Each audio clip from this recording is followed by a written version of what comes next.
தோசைக்கல்ல வச்சு ஒரு பாலக் பக்கோடா.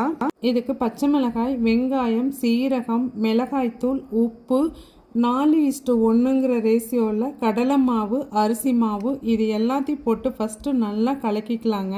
நல்லா கழுவி சுத்தம் பண்ணி பொடியாக கட் பண்ணி வச்சுருக்கிற பாலக்கீரை நான் நிறைய சேர்த்திருந்தேன். இது கொஞ்சம் கொஞ்சமாக இந்த மாவில் ஆட் பண்ணிக்கலாங்க. இது நல்லா கலக்கினதுக்கு அப்புறமா கொஞ்சம் கொஞ்சமாக தண்ணி விட்டு ஒரு இட்லி மா பதத்துக்கு நம்ம கலக்கிட்டு தோசைக்கல் சூடானதுக்கு அப்புறமா இந்த மாதிரி அடையாக தட்டி அதை நல்லா மூடி வச்சா தான் நல்லா வேகும். சிம்முக்கும் மீடியமுக்கும் வச்சு வேக வைக்கணும். இது சீக்கிரமே வெந்துடும். நான் நெய் எடுத்திருக்கேன். நீங்கள் நல்லெண்ணெய் இல்லைன்னா கடலெண்ணெயில் செய்யுங்க, ரொம்பவே நல்லாயிருக்கும். டெய்லி ஏதோ ஒரு கீரை சேர்த்தணும், அது நல்லா டேஸ்ட்டாகவும் இருக்கணும், அது ஹெல்த்தி வெர்ஷனாகவும் இருக்கணுங்கிறதுக்காக தான் இந்த மாதிரி ரெசிபிஸ் ட்ரை பண்ணுறேன். நான் ஒரு பச்சை மிளகாய் தொக்கு கூட சர்வ் பண்ணியிருந்தேன். நீங்கள் ஏதோ ஒரு சட்னி கூட கண்டிப்பாக இந்த ரெசிபி ட்ரை பண்ணி பாருங்கள், ரொம்பவே நல்லா இருந்துச்சு. தேங்க்யூ.